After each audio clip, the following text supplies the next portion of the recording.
Hey, hey! Welcome back to Joyfully Homeschooling Boys, where this mama shares all things homeschooling, curriculum, building, that planning, and helping you plan your homeschool. And so, yeah, my kids are playing. Yeah, so probably said that in my last video too. But today,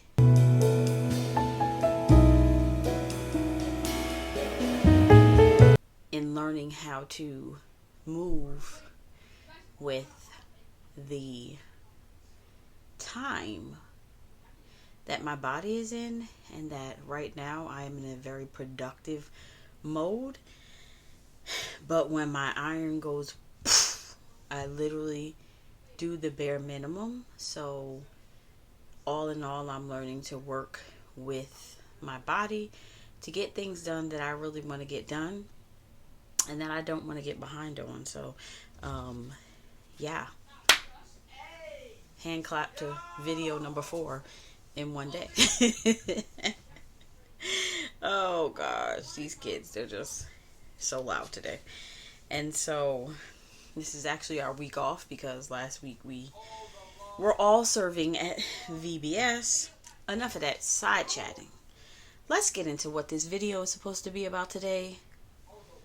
And so I had a mama call to me, and she was talking about how she felt like a lot of homeschool groups were kind of cliquey and not accepting of moms that their kids are in public school and they don't homeschool, but they kind of want some advice on what to do if they really can't homeschool their children, or just how to start and how to get to homeschooling your child. And so today, that is what we are going to talk about, and giving you some tips and ideas to just start the process of maybe getting to homeschooling, or not homeschooling, but knowing how to maximize the time that you have with your child outside of them being in a school system. Now I know it's hard. Your child comes home about 3:30, and it's like, snack, homework, dinner, bed, besides baths and all of that. But even with that, I'm going to give you some ideas on how to really, if your child is struggling in a certain subject, or if there are things that you just want to incorporate in your family because that's something you feel led to do. Of course, like I said, you want them to come home and do their homework. And so even in doing homework, I would say before you can even help your child, you need to know what they might be struggling in. You need to know exactly where they are. And I just talked about this in my last video about homeschool testing. And now, if you could get your child's test results and really get the broken down version of their test results showing what they're doing good in and what they're not doing so good in, that would be a suggestion. Now, if your child is not 4th, 5th, and up, would I do that? No, I wouldn't. I would more so make sure that the teacher is being very communicative with you, communicating with you, and letting you know where your child is, and ask the questions, send the emails, schedule a meeting, whatever the teacher is willing to give to you and provide to you, so that you know what your child might need more of in your home is very important. And I know sometimes, depending on school districts and where you are, teachers are sometimes not the best in wanting to do all those things for you. But even with that being the case, I would still push if they are giving you a hard time, because at the end of the day, it is their job and they are educating your child. So, what I would say as far as adding things in, just because your child is in school Monday through Friday, you have Saturdays, you have Sundays, everybody has different schedules. So the thing is just to find pockets of time. Depending on the age of your child, kindergarten through third grade, you only really need to sit down with them 5-10 minutes, focusing on that one thing that you really want them to improve. You do not have to spend tons of time hashing and rehashing the same thing. But if you are doing it every day and they're getting it and you're seeing progress, steady and consistency, but not tons of time commitment. You don't need that, especially when they're younger. When they're older, you can spend more time with them because they will sit longer with you and all those things. Next thing I would say is, and I have notes, so I am looking down. So you can use workbooks, you can use apps, all those things are nice. Screens are okay.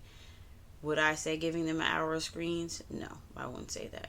If you are using something like a math app that's just showing the fact and they're putting in the number to the answer, I would say, okay, that's nice. But even 5-10 minutes of that is enough. You don't need to overdo any type of screens.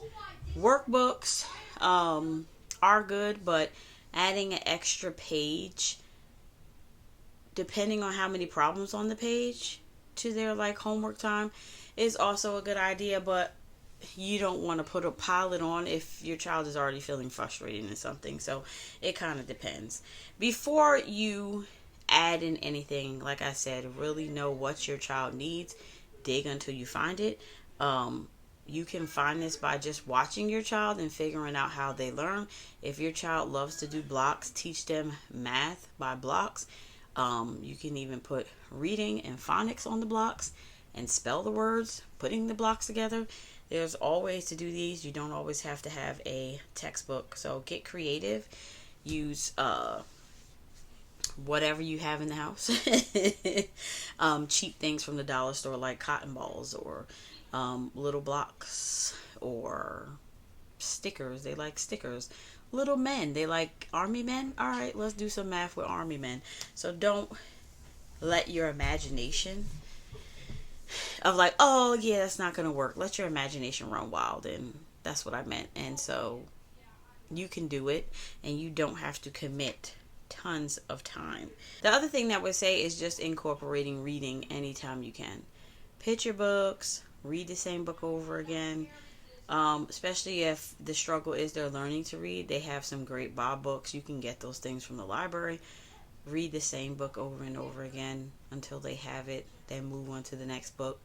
Don't think that your child has to progress so fast, because the reality is once your child gets good at reading, the sky is the limit. So taking your time is important, but also moving with your child is important.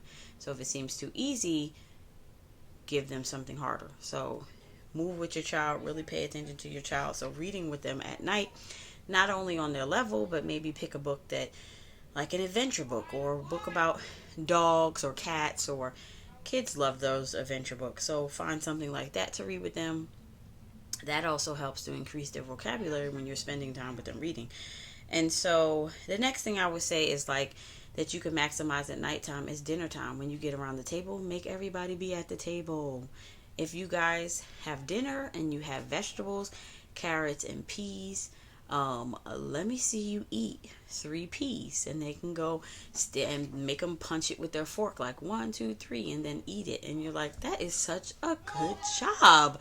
And so there are ways to do this stuff without making it crazy. And I am probably very much focused on reading and math when it comes to the younger grades. Of course, writing is great. You can always get handwriting books for your kids if they're struggling with that, and like make them work on write 1 line. But we're going to work so good that we're going to do this 1 line so neat, and that's going to be it. And so really breaking it down and making it small so that it's being effective and not necessarily taking away your whole time.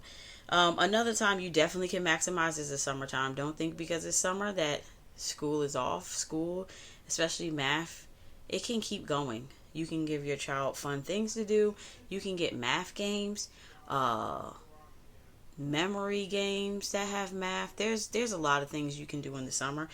You have for the whole school year. You could be saving for a really good reading or math program, even if it's only for 30 days. That in itself will help your child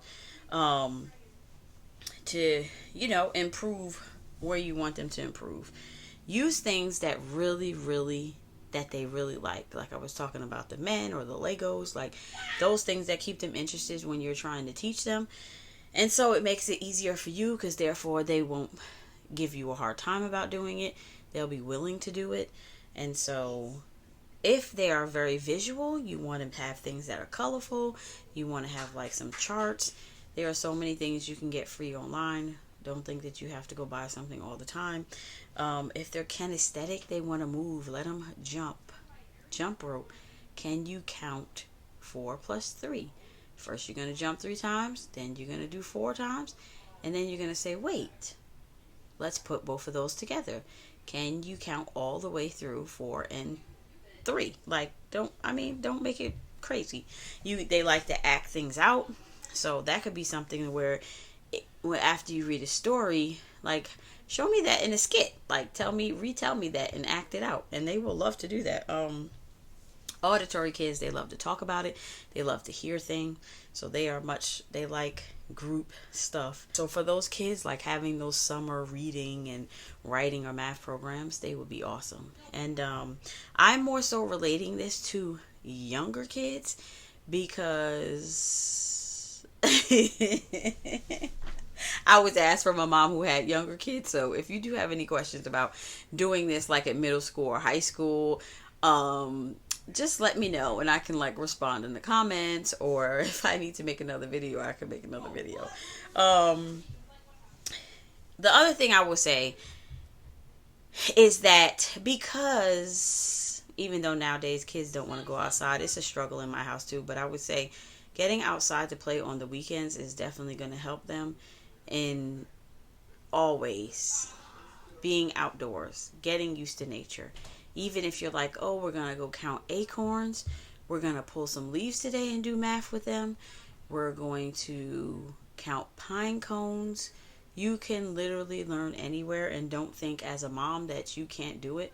Whatever your child needs, Google it, find it, watch a YouTube video.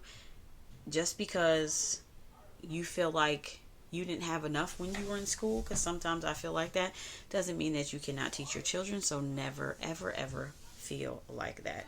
And so, yeah, there's so many things that you could do with young kids. Even if you're having bath time, come on now. The rubber duckies, the bath, chalk, crayon, whatever. You can write math problems on the darn wall.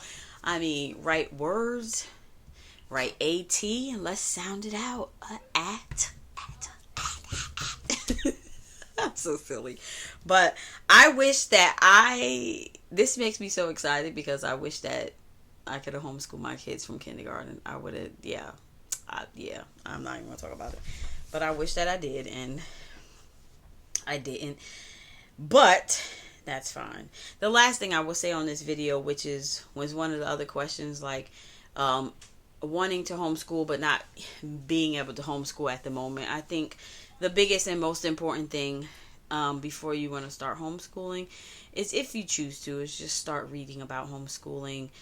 Number 2 is really focusing on creating a support system, because as a single mom or dad, you still have to go to work. And so, or looking for a more stay-at-home job where maybe you can have groups that you go to, and then when you're at home working, they're doing independent stuff, and who knows, you can find somebody to come and assist you.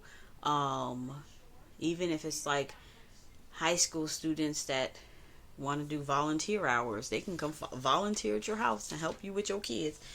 Don't doubt what's out there that you can get. But I think the biggest thing from transitioning to public school to homeschooling is knowing that you have the support, that you can still support your household, but also outside of that, that you have a support system like grandparents or aunties or uncles, or like a homeschool space where you either could do drop off or you go together. Maybe it's a place where you go together. Maybe you can't leave the place, but you still can get work done. Don't think it's not impossible. It's doable, but I would say in order to transition, you really definitely need to have that support system. And yeah, it's important. It's really important. But also, at the end of the day, you really need to pray and make sure this is a move that you're making. I know when we were transitioning, I felt from the beginning when we came out for COVID, and I was like, why can't my child write? I feel like this is something, though, that we have struggled with, and maybe it was something that I should have spent more time with, because some of them still struggle to write. So maybe it's something that I should have paid attention to earlier, and I didn't. And now finishing 5 years of homeschool, I'm telling you, there's so many things that I would have been like, that I know now, that I'm like, I wish I would have known then. But it's all a learning journey, and I think that's the other thing that makes it so good, is that not only are you building yourself, but you're building your kids too at the same time. And like I said, there's always time to improve at the skills that you have. And so don't think that just because, oh my goodness, my child is not at a certain place, that they can't get there. They can, and they will. And don't forget to always feel led by God and pray about it. And yeah, talk to other homeschooling moms about it. Like, really ask those questions that you may have to other homeschool moms.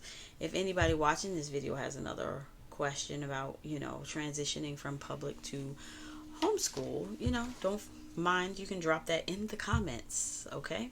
The last thing I was going to say, because I forgot to mention it, that was on my list, is that if your child does go to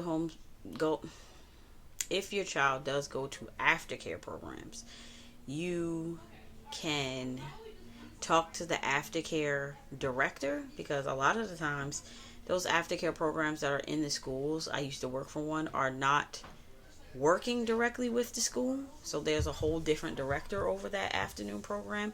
And honestly, yes, your child needs to do their homework. You can also have your child have other things that they need to complete while they are in aftercare, and while they're in their aftercare programs. And so, yeah, don't think that there are not options for you to help. If you want to incorporate Bible in your homeschool, that's something else you could do at night and read.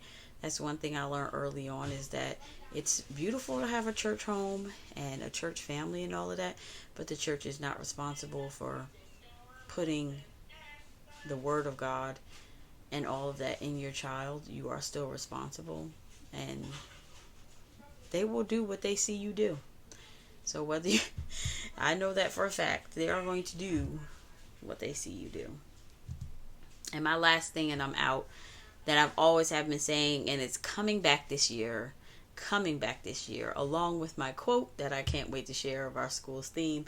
But do what serves your home. Don't let anybody else think that what you do is not right, and it's not Charlotte Masony, and it's not Waldorf, and it's not unschooling. Do what serves your home. And honestly, for me, it took me a long time to feel like, wow, we seem more traditional, and everybody doesn't really like that. And you know what? At the end of the day, if this is what's comfortable for me as a mom that does tons of things, this is where we're going to be. Are we fully traditional? We're not, because we do so many things, and I try to put so much for variety and be eclectic and in our homeschool. So yeah, now I'm just side chatting, but I hope this helped. If you have any more questions, like I said earlier, don't hesitate to drop them in the comments about transitioning from public to homeschooling, what to do before you actually take the steps to take your child out of school. All right. And I will check you out in my next video. Peace out. Bye.